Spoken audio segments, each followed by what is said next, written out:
வட மாநிலங்களில் தொடர்ந்து வரும் தென்மேற்கு பருவமழையால் பல நதிகளில் வெள்ளம் பெருக்கெடுத்துள்ளது.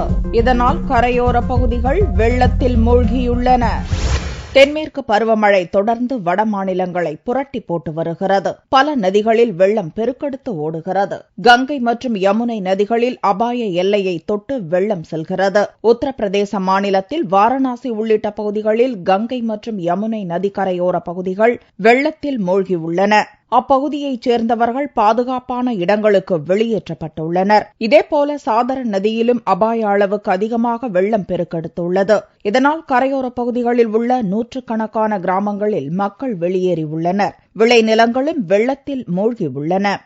इस समय मुख्य रूप से गंगा जी के किनारे के जो गांव हैं, जो विकास खंड हमारा चैनिया है और धानापुर के गांव हैं, और इसके साथ ही साथ नियमताबाद ब्लॉक है जो हमारा जिला जहां पड़ाव से शुरू होता है, वहां पर करीब 12 गांव हैं, वो बाढ़ से प्रभावित है।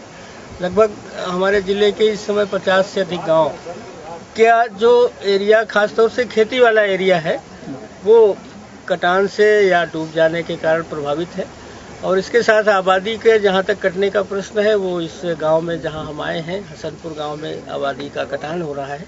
உத்தரகாண்டிலும் மழை வெள்ளத்தின் பாதிப்பு தொடர்ந்து வருகிறது. மணிகாமிகா காட் பகுதியில் உள்ள மிக பழமையான சிவன் கோவில் கடந்த 45 நாட்களாக தண்ணீரில் மூழ்கியுள்ளது. இதன் ஒரு பகுதி வெள்ளத்தில் அடித்துச் செல்லப்பட்டாலும் எஞ்சியுள்ள பகுதியில் உள்ள சுவாமி சிலைகளுக்கு உள்ளூர் மக்கள் தீபமேற்றியும் பூஜை செய்தும் வழிபாடு நடத்தி வருகின்றனர். இதேபோல மத்திய பிரதேசம், அசாம், காஷ்மீர் மாநிலங்களிலும் மழை தீவிரமடைந்து பல நதிகளில் வெள்ளப்பெருக்கு ஏற்பட்டுள்ளது. காஷ்மீரில் ஜம்மு பகுதியில் பாயும் உஜ் நதியில் அபாய அளவை கடந்து வெள்ளம் பெருக்கெடுத்துள்ளது.